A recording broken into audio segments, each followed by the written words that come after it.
Hi everyone on YouTube, Shadows in here, welcome back to my channel. So, I am filming this outdoors, as you can tell.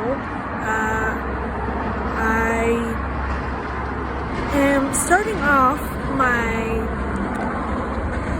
month of February where I'm doing a lot of my blog posts that I've done in the past but haven't made videos for, and I chose to talk about my past and current practice, as the title suggests, an overview of my past and current practice.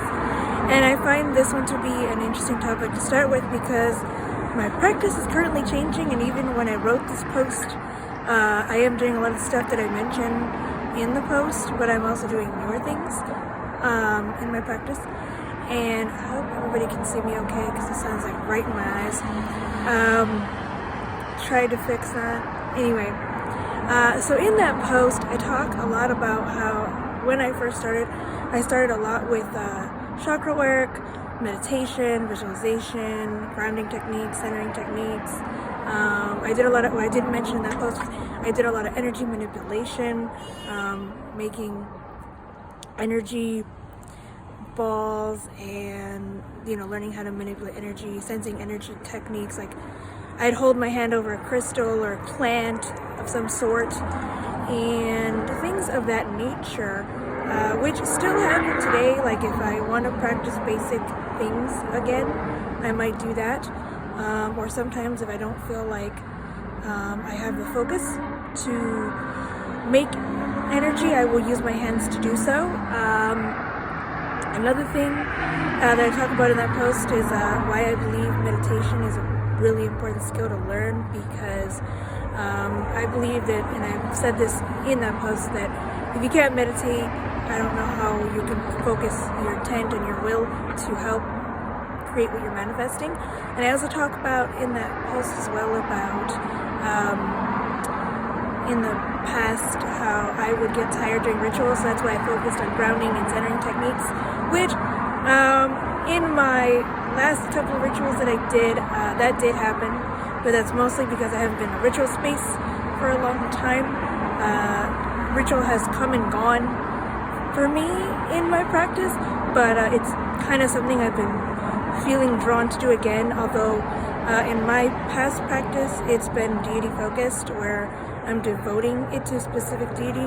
And in my case, there was time when I had a brief relationship with Hecate, and in that sense, that's no longer happening. It's more based on my relationship with spirits that I work with and the beloved dead, among other spirits. Additionally, another thing that's definitely changed is I'm finding a lack in my meditation practice, but I still do meditation.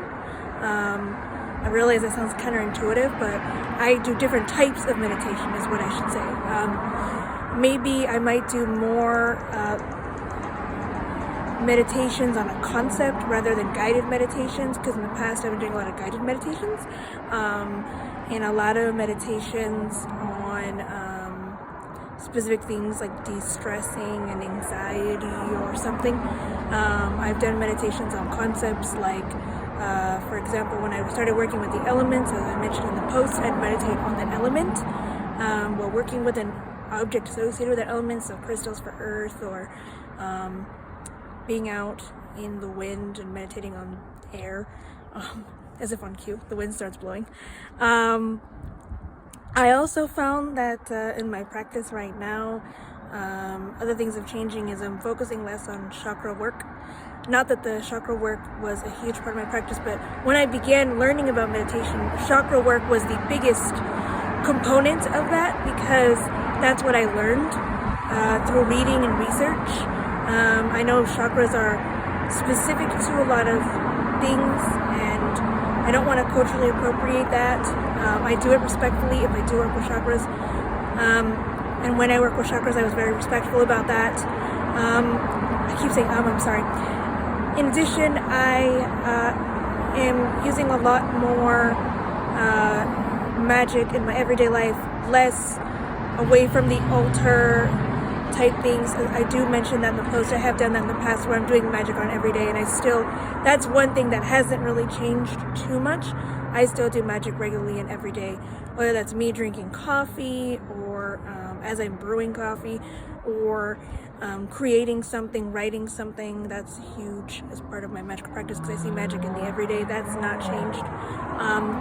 Mainly just how I incorporate these practices, or what practices I'm leaving behind, is really more of a change in that regard.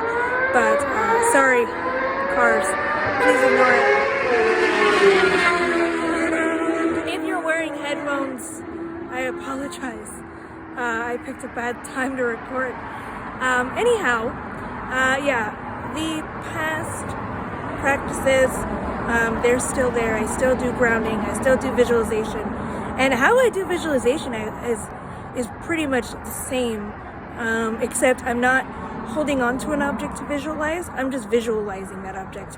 So I will put all my senses in, like I said in the post. I'll imagine what the sun feels like, what I'm going to see, with my residual vision. If I'm imagining working with the element of air, I'll imagine what the wind feels like. I'll imagine and visualize. It's like you can't visually see the air, but if I want to work with a crystal, I'll imagine what that crystal looks like before I pick it up. This could be applied to anything. I feel like people get stuck on the picture aspect of visualization. So those are just some of the things that I feel have changed regarding my practice, in addition to what has stayed the same. So this is just a review of some of the things I talked about in that post, but also I want to update that because things are changing consistently within my practice and in my path. So I hope that you guys have enjoyed this video. I apologize for the noise. I hope you all are safe and well, and please, if you like this video, share, like, and subscribe. Speak soon. Many blessings.